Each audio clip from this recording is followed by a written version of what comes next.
Tank full करा के यहाँ से निकल रहा हूँ और ये बिसंदा में पेट्रोल पंप है।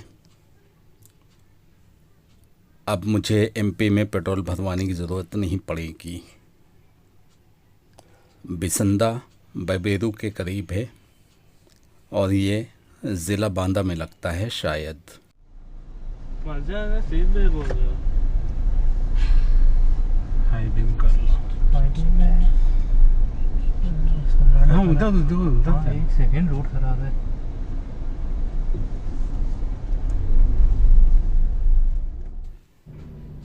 क्योंकि इसके बाद फिर बुंदेलखंड हाईवे मिलने वाला है। मैं हूं शाहिद, मुंबई से। आप देख रहे हैं शाहिद ट्रैवल व्लॉग्स।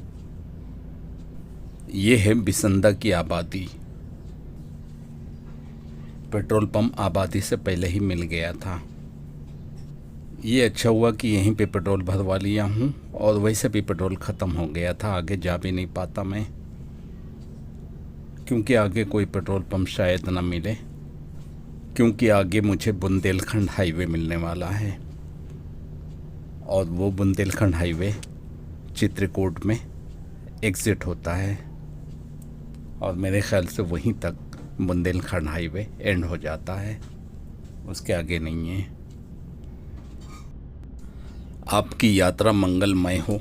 नगर पंचायत बिसंदा। सामने बुंदेलखंड हाईवे नज़र आ रहा है, और बुंदेलखंड हाईवे से अगर आगरा जाना हो तो ब्रिज के नीचे से राइट टर्न मारना पड़ेगा, और चित्रकूट के लिए ब्रिज से पहले लेफ्ट टर्न दिया है ब्रिज पकड़ने के लिए। और ब्रिज के नीचे से सीधा चलाएं तो, ब्रिज के नीचे से अगर सीधा चला जाएं तो अतर्रा पहुंच जाएंगे। और मैंने बुंदेलखंड हाईवे के लिए टर्न मार दिया है। यहीं पे आगे पुनाहुर है, पुनाहुर गांव है। पुनाहुर गांव जाने के लिए ब्रिज के नीचे से सीधे जाके लेफ्ट टर्न मारना पड़ेगा, लेकिन मैं तो लेफ्ट टर्न मार चुका हूं, और यहीं पर मुझे इंटर पॉइंट मिलेगा, और इंटर पॉइंट में टोल प्लाज़ा है। और ये टोल प्लाज़ा मुझसे कोई चार्जेस नहीं लेगा, सिर्फ फास्टैग स्कैन करेगा। उसके बाद जब मैं एग्ज़िट करूँगा चित्रकूट में, वहाँ पर पैसा काटेगा, और ये 23 किलोमीटर का हाईवे मुझे मिलेगा। यहाँ से चित्रकूट एग्ज़िट पॉइंट 23 किलोमीटर है। 7:42 पर मैं इंटर हुआ हूँ बुंदेलखंड हाईवे में। 23 किलोमीटर कितने मिनट में पहुँचूँगा, यानी 23 किलोमीटर मैं कितने मिनट में क्रॉस करूँगा, वो इंटरचेंज में बताता हूँ।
इस हाईवे पे बहुत कम गाड़ियाँ चलती हैं।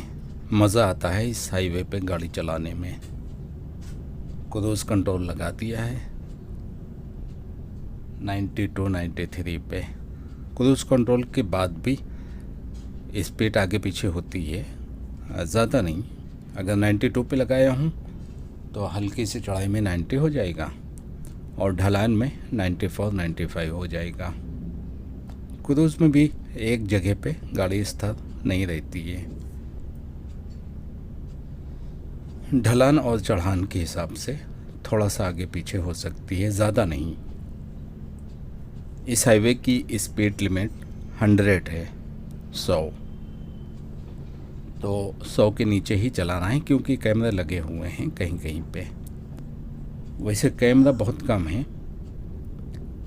दिन में स्कैनर गाड़ियाँ खड़ी रहती हैं, पुलिस वालों की गाड़ियाँ दिन में खड़ी होती हैं छुप के, वो स्कैन कर लेते हैं स्पीड, वो फाइन मारते हैं।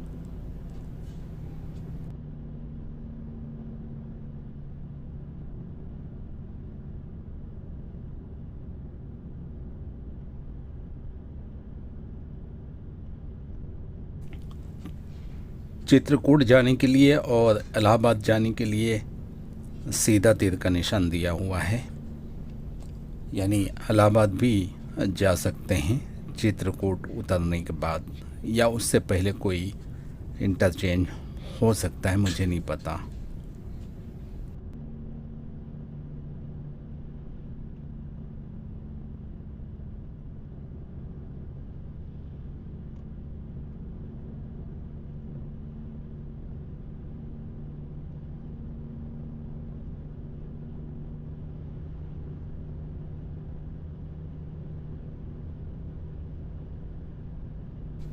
ये है बुंदेलखंड हाईवे का आखिरी टोल प्लाज़ा। यहाँ से बुंदेलखंड हाईवे ख़त्म होता है, शायद, पक्का मुझे पता नहीं है। और जहाँ से मैंने इंटर किया था इस हाईवे पे, वहाँ पे मेरा फास्टैग स्कैन हुआ था और यहाँ पर चार्जेस कटे हैं 45 रुपये, 45 रुपीज़।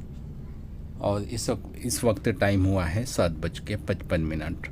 7:42 पे मैंने इस हाईवे को पकड़ा था, 7:55 में या 7:56 पे मैं एग्ज़िट हो रहा हूँ यहाँ से। 23 किलोमीटर मेरा पूरा हो गया है।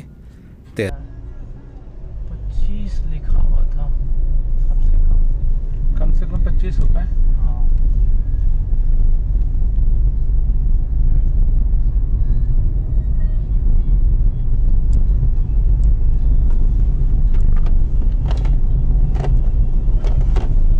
23 किलोमीटर मेरा पूरा हो गया है 13 मिनट में। 42:10:52 और 3:55, 1:56, 14 मिनट में 23 किलोमीटर।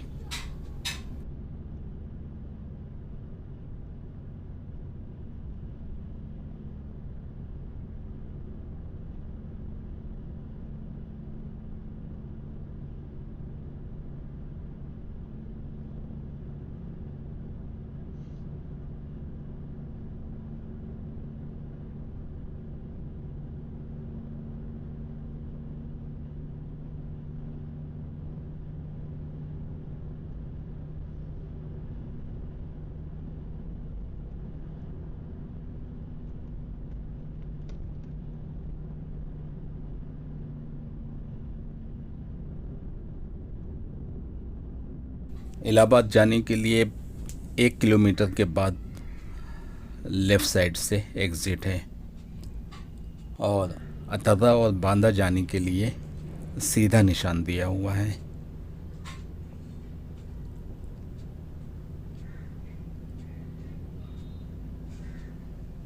चित्रकूट का भी यही एग्ज़िट है जो इलाहाबाद का एग्ज़िट है।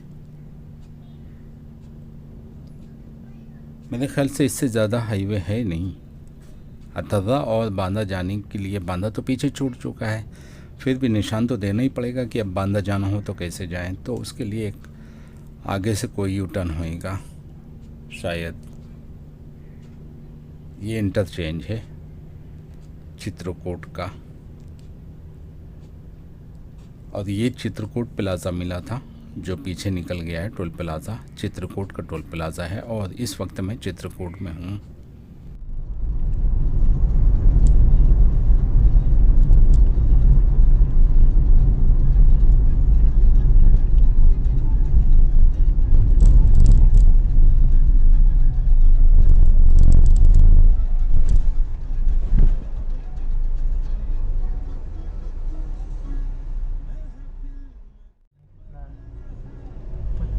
लिखा हुआ था सबसे ₹25। हाँ।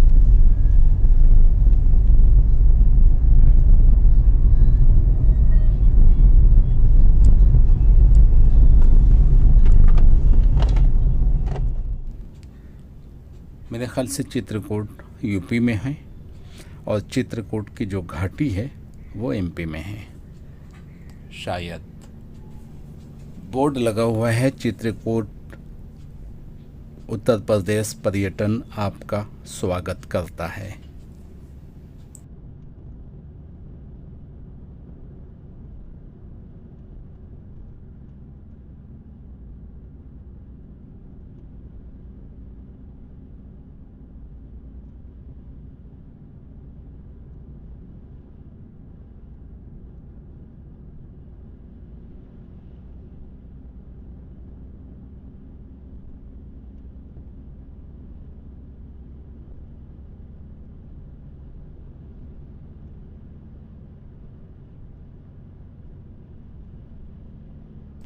यहाँ पे बहुत सारे ट्रक खड़े हुए हैं और आगे बैरिकेटर लगा हुआ है, इसलिए ऐसा लगता है कि ये यूपी एमपी बॉर्डर है, लेकिन यूपी एमपी बॉर्डर तो आगे है।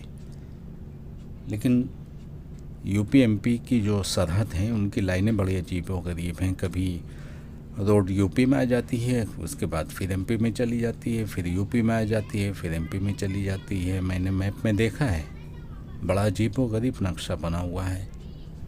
ये चित्रकूट की सिटी है। चित्रकूट सिटी स्मार्ट सिटी है, बहुत अच्छी बनाया है, आगे दिखाऊंगा। काफ़ी अच्छी सिटी है और काफ़ी बड़ी सिटी है। बड़ा अच्छा गेट बनाया है।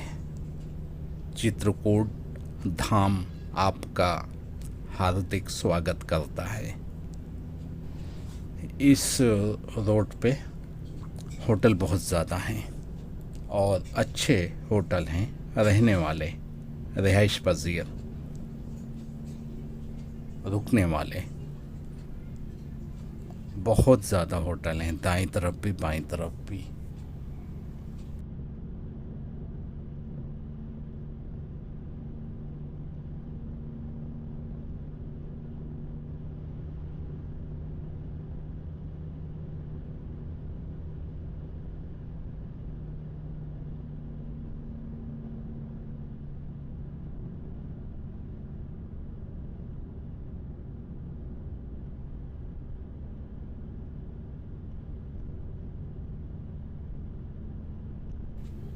चित्रकूट लाइट से जगमगा रहा है, लेकिन इस वक्त यहाँ पे लाइट चली गई। चित्रकूट में भी लाइट जाती है, यूपी है ना, लाइट तो जाने वाली है।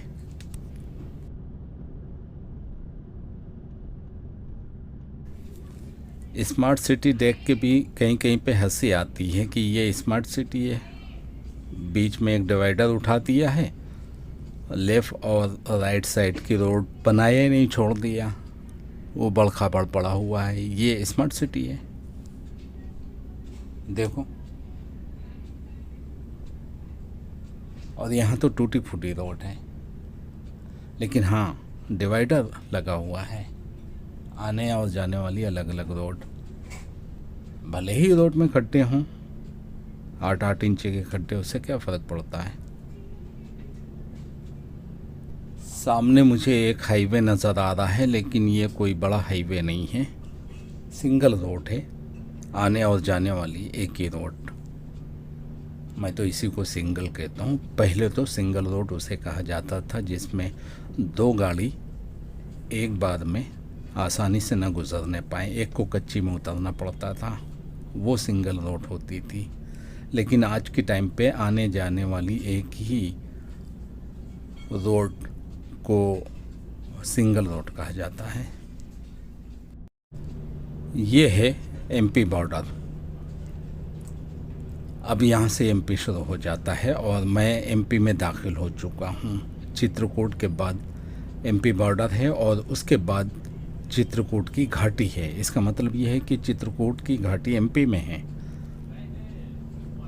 तो कुछ हिस्सा तो चित्रकूट का एमपी में है, क्योंकि वो घाटी भी चित्रकूट की ही कही जाती है। घाट का मज़ा तो रात में नहीं आएगा, कुछ नज़र ही नहीं आता है, इतना ज़्यादा अंधेरा है और मेरी गाड़ी की लाइट भी बहुत ज़्यादा डाउन है, बहुत दूर तक नहीं जाती है, करीब गिर रही है, हाई बीम एकदम करीब गिर रही है, इसको सही करवाना पड़ेगा। मैन्युफैक्चर डिफेक्ट है ये। तीन चीज़ें मैन्युफैक्चर डिफेक्ट हैं। एक तो वाशर वहीं पे गिर जाता है, ऊपर नहीं आता है विंडशीट में। दूसरा ये कि लाइट बहुत नीचे गिर रही है। तीसरा ये कि ब्रेक पैड जो है वो बहुत ऊंचा है, पंजे दर्द करने लगते हैं सिटी में, बहुत ज़्यादा ऊंचा है। ये 3 चीज़ सही करवाना है। तो रात को घाटी का कोई मज़ा नहीं आने वाला, इसलिए शॉर्ट करके निकलता हूँ यहाँ से। निकल आया हूँ शॉर्ट करके। इस वक्त 9:10 हुए हैं और भूख लगी है और आगे पता नहीं खाना मिले कि ना मिले। यहाँ पर दाईं तरफ एक ढाबा नज़र आ रहा है, यहीं पे रुक के खाना खाता हूँ। पीछे भी एक ढाबा नज़र आया था लेकिन उसमें पार्किंग नहीं थी और बहुत रोड से बहुत नीचे था वो, तो यहाँ पर तो काफ़ी बड़ी पार्किंग है, यहीं पे रुक के खाना खाता हूँ।